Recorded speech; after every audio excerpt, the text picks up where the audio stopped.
राम राम भक्तों, स्वागत है आप सभी का एक बार फिर से भक्तों।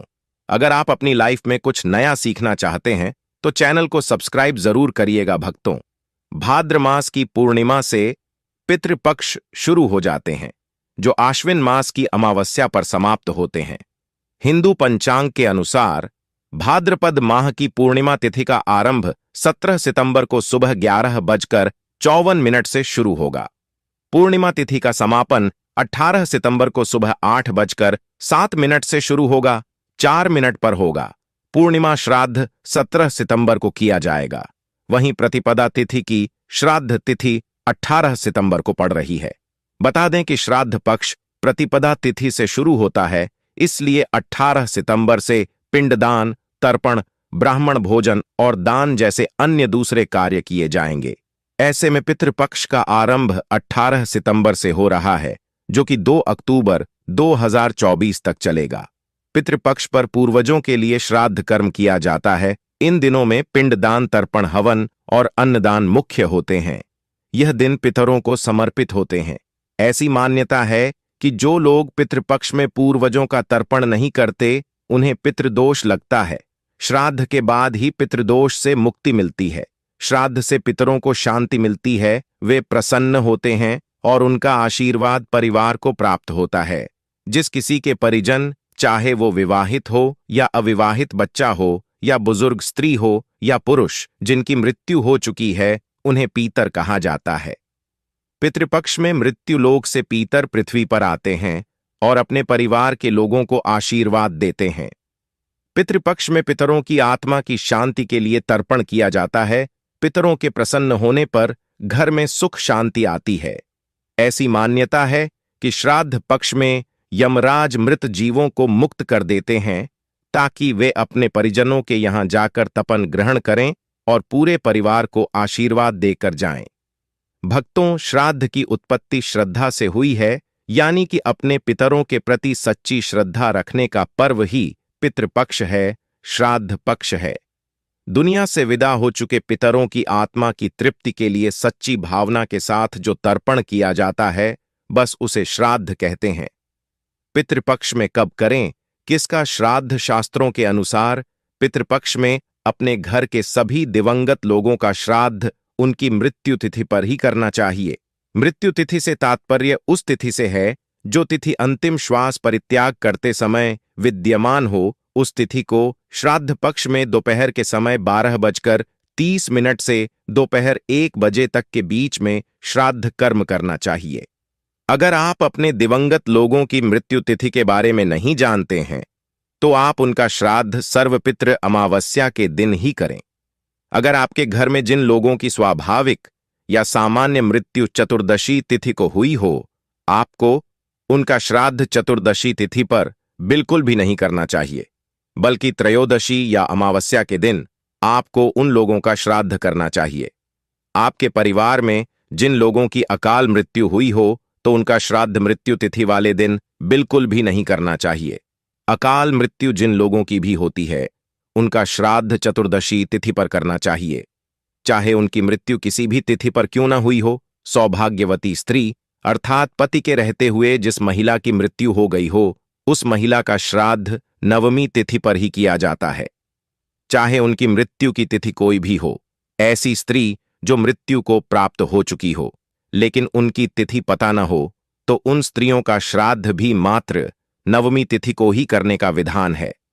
भक्तों, सभी वैष्णव सन्यासियों का श्राद्ध एकादशी तिथि पर ही किया जाता है। नाना नानी का श्राद्ध प्रतिपदा तिथि पर ही किया जाता है। भक्तों, जिन परिजनों को अकाल मृत्यु प्राप्त हुई है, जैसे कि शस्त्र, आत्महत्या, बीच और दुर्घटना आदि से मृत लोगों का श्राद्ध चतुर्दशी तिथि पर ही किया जाता है। और पितृपक्ष में श्राद्ध और तर्पण पूरे विधि विधान से करना चाहिए। भक्तों, शास्त्रों में कुछ ऐसे कार्य बताए गए हैं जिन्हें पितृपक्ष के दौरान भूलकर भी नहीं करना चाहिए। अगर यह कार्य आप करते हैं तो आपके पितृ आपसे नाराज हो जाएंगे और आपके श्राद्ध और तर्पण को स्वीकार नहीं करेंगे। तो आइए भक्तों, जानते हैं कि पितृपक्ष के दौरान कौन से ऐसे काम हैं जिन्हें भूलकर भी नहीं करना चाहिए। लेकिन भक्तों, उससे पहले आपसे रिक्वेस्ट करते हैं कि वीडियो को लाइक जरूर करिएगा, दोस्तों को शेयर कर दीजिएगा और अगर आपने अभी तक चैनल को सब्सक्राइब नहीं किया है तो चैनल को सब्सक्राइब करके बेल आइकन जरूर ढाबा दीजिएगा और कमेंट बॉक्स में सच्चे दिल से यह हरि विष्णु अवश्य लिखेगा। भक्तों, पितृपक्ष में पितरों की पूजा के दौरान यानी कि श्राद्ध तर्पण के दौरान खास ध्यान रखने की बात यह है कि पूजा में लोहे के बर्तनों का इस्तेमाल नहीं करना चाहिए।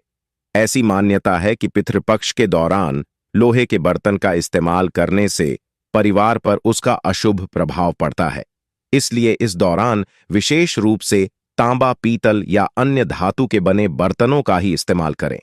भक्तों, भूलकर भी लोहे के बर्तन का इस्तेमाल न करें। पितृपक्ष के दौरान यदि आप पूर्वजों का श्राद्ध कर रहे हैं तो ना ही शरीर पर तेल लगाएं और न ही पान खाएं। इसके अलावा किसी दूसरे के घर का खाना भी इस दौरान खाना वर्जित होता है। पितृपक्ष में अपने पूर्वजों की आत्मा की शुद्धि के लिए पूजा की जाती है। यह समय उन्हें याद करने का और पितरों के लिए शोक मनाने का होता है। एक तरह से शोकाकुल माहौल होता है। इसमें धार्मिक मान्यता है कि इस समय कोई शुभ कार्य संपन्न नहीं किए जाते हैं और घर में किसी भी तरह की कोई नई वस्तु की खरीदारी करना भी अशुभ माना जाता है। पितृपक्ष के दौरान दरवाजे पर आने वाले भिखारी या किसी अन्य व्यक्ति को बिना भोजन कराएं न जाने दें। इसके साथ ही साथ आप घर के छत पर या कहीं और पशु पक्षियों के लिए खाना अवश्य ही रखें। भक्तों, माना जाता है कि इस दौरान पूर्वज किसी भी रूप में आपके घर पधारे सकते हैं। जो पुरुष इस दौरान अपने पूर्वजों का श्राद्ध करते हैं उन्हें विशेष रूप से इस बात का ध्यान रखना चाहिए कि इस दौरान उन्हें अपनी दाढ़ी नहीं बनवानी चाहिए, ना ही बाल कटवाने चाहिए। शास्त्रों में इस बात का उल्लेख है कि श्राद्ध पक्ष में पुरुषों को भूलकर भी दाढ़ी मूंछ नहीं बनवानी चाहिए, ना ही बाल कटवाने चाहिए। अगर आप ऐसा करते हैं तो आपके पितर आपसे नाराज हो सकते हैं। इसके साथ ही आपको धन की हानि भी हो सकती है।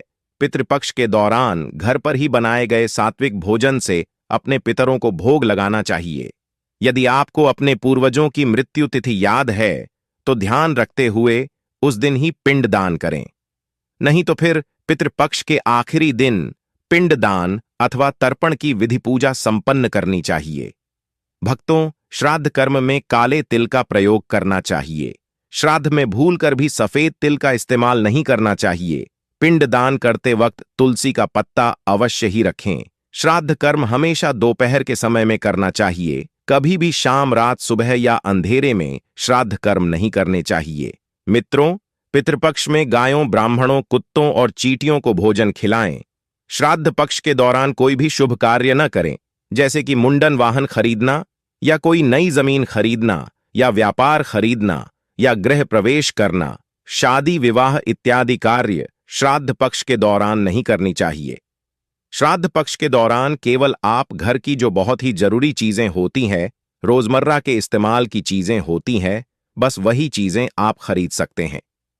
मित्रों, श्राद्ध पक्ष के दौरान मांसाहारी भोजन भी नहीं करना चाहिए, ना ही प्याज, लहसुन का भोजन करना चाहिए। श्राद्ध कर्म के दौरान अगर आप जनेऊ पहनते हैं तो पिंडदान के दौरान उसे बाएं की जगह दाएं कंधे पर रखें। श्राद्ध कर्म करने वाले व्यक्ति नाखून भी नहीं करते। श्राद्ध पक्ष के दौरान तंबाकू, सिगरेट, धूम्रपान, शराब इत्यादि का सेवन भी न करें। यदि संभव हो तो श्राद्ध पक्ष के दौरान आप अपने घर में चप्पल पहनकर न रहे। श्राद्ध पक्ष में नए वस्त्र भी नहीं खरीदने चाहिए। मित्रों, अगर आपके घर में पहले से ही खरीदे हुए नए वस्त्र, नई चादर रखे हैं तो आप उन्हें श्राद्ध से पहले एक बार अवश्य ही पहन लें। चादर वगैरह है तो एक बार उन्हें अवश्य ही बिछा लें, क्योंकि श्राद्ध के दौरान कोई कपड़े का यानी कि बिना पहने हुए, बिना इस्तेमाल किए हुए कपड़े का इस्तेमाल नहीं किया जाता है। भक्तों, पितृपक्ष में श्राद्ध करने वाले व्यक्ति को ब्रह्मचर्य का सख्ती से पालन करना चाहिए। पितृपक्ष में कुछ चीजें खाने से भी मना किया गया है, जैसे कि चना दाल, जीरा, काला नमक, लौकी, खीरा, सरसों का साग, प्याज, लहसुन, मीट, अंडा आदि नहीं खाना चाहिए। श्राद्ध पक्ष के दौरान सौंदर्य प्रसाधन की चीजों का इस्तेमाल नहीं करना चाहिए। इसके साथ ही इस दौरान डिओड्रेंट या फिर परफ्यूम लगाने से भी बचना चाहिए। श्राद्ध पक्ष के दौरान शरीर पर तेल या साबुन भी नहीं लगाना चाहिए। महिलाओं को नाखून और बाल भी नहीं काटने चाहिए। श्राद्ध पक्ष के दौरान क्रीम पाउडर भी नहीं लगाना चाहिए। कहीं कहीं पर श्राद्ध पक्ष के दौरान कपड़े धोने की या फिर कपड़े सिलने की भी मनाही होती है। इन सभी बातों के साथ साथ इस बात का भी विशेष रूप से ध्यान रखें कि श्राद्ध पक्ष के दौरान श्राद्ध कर्म करने वाला व्यक्ति न तो किसी दूसरे का दिया हुआ अन्न खाएं और न ही किसी दूसरे के घर में बैठकर श्राद्ध कर्म करें। यानी कि मित्रों, अपने पूर्वजों का श्राद्ध या तो अपने घर पर बैठकर करें या फिर किसी धार्मिक स्थल पर जाकर या सार्वजनिक मंदिर पर जाकर आप अपने पूर्वजों का श्राद्ध कर सकते हैं, लेकिन किसी अन्य के घर पर जाकर अपने पूर्वजों का श्राद्ध न करें। शास्त्रों के अनुसार श्राद्ध पक्ष के दौरान अगर कोई व्यक्ति इन नियमों का पालन नहीं करता तो तमाम दुखों और तकलीफों से गुजरना पड़ता है। उसके पितरों को शांति नहीं मिलती है। आइए भक्तों, अब जानते हैं श्राद्ध पक्ष के दौरान ऐसे कौन से काम हैं जिन्हें करने से पितरों का आशीर्वाद मिलता है। भक्तों, आपको हम कुछ ऐसे उपाय बताने जा रहे हैं जिन उपायों को अगर आप पितृपक्ष के दौरान करेंगे तो आपको अपने पितरों का आशीर्वाद अवश्य ही प्राप्त होगा और घर हो या व्यापार स्थल, पितरों की हंसती मुस्कुराती हुई तस्वीर लगानी चाहिए। लेकिन ध्यान रखें, तस्वीर हमेशा दक्षिण पश्चिम की दीवार या कोने पर ही लगाएं। इससे पितरों का आशीर्वाद मिलता है। दिन की शुरुआत करते समय सबसे पहले पितरों की तस्वीर को प्रणाम करें। तस्वीर के ऊपर फूल माला चढ़ाएं, धूप बत्ती जलाई और उनका आशीर्वाद लें। ऐसा करने से पितरों को अच्छा लगता है और वे प्रसन्न होते हैं, अपना आशीर्वाद देते हैं। मित्रों, पितरों की जयंती और बस्सी मनाना कभी भी न भूलें।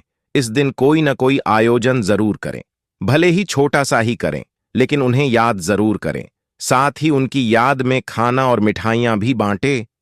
इससे उनकी कृपा सदैव आप पर बनी रहेगी। मित्रों, पितरों को प्रसन्न करने के लिए आप उनके नाम पर प्याऊ बनवाएं। कहते हैं कि इससे उन्हें काफी प्रसन्नता मिलती है। इसके अलावा उनके नाम पर श्मशान में बैठने की व्यवस्था अवश्य करें। यदि चाहें तो कोई चबूतरा बनवा सकते हैं या फिर चबूतरा बना हो तो उसके ऊपर शेर भी डलवा सकते हैं।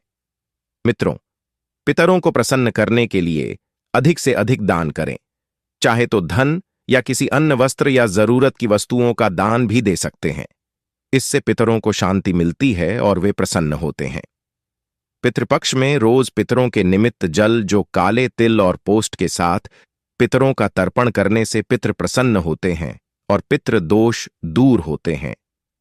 पितृपक्ष में अपने पितरों के नाम से श्रीमद् भगवद गीता और गरुड़ पुराण का पाठ करने से पितरों को शांति प्राप्त होती है। भक्तों, पितृपक्ष के दौरान रोजाना सुबह स्नान करने के पश्चात ओम पितरो भिन्न माह इस मंत्र का जाप अवश्य ही करें। ऐसा करने से पितरों की आत्मा को शांति मिलती है और पितरों प्रसन्न होते हैं। इसके साथ ही पितरों की प्रसन्नता के लिए पितृपक्ष में श्री गीता जी का भी पाठ अवश्य करना चाहिए। भक्तों, इन छोटे छोटे उपायों को पितृपक्ष के दौरान करने से पितरों की आत्मा को शांति मिलती है। इसके साथ ही पितरों का आशीर्वाद प्राप्त होता है। पितरों के आशीर्वाद से सभी काम निर्विघ्न पूरे हो जाते हैं और घर में सुख समृद्धि आती है। भक्तों, आज के लिए बस इतना ही। भक्तों, अगर आपको यह वीडियो पसंद आया है तो वीडियो को लाइक करिएगा, दोस्तों को शेयर जरूर करिएगा और चैनल को सब्सक्राइब करके बेल आइकन जरूर दबाएगा ताकि आने वाला ज्ञानवर्धक वीडियो आपको सबसे पहले मिले। कमेंट बॉक्स में सच्चे दिल से जय हरि विष्णु अवश्य लिखें और आपने अभी तक वीडियो को लाइक नहीं किया, एक लाइक अवश्य करें। धन्यवाद।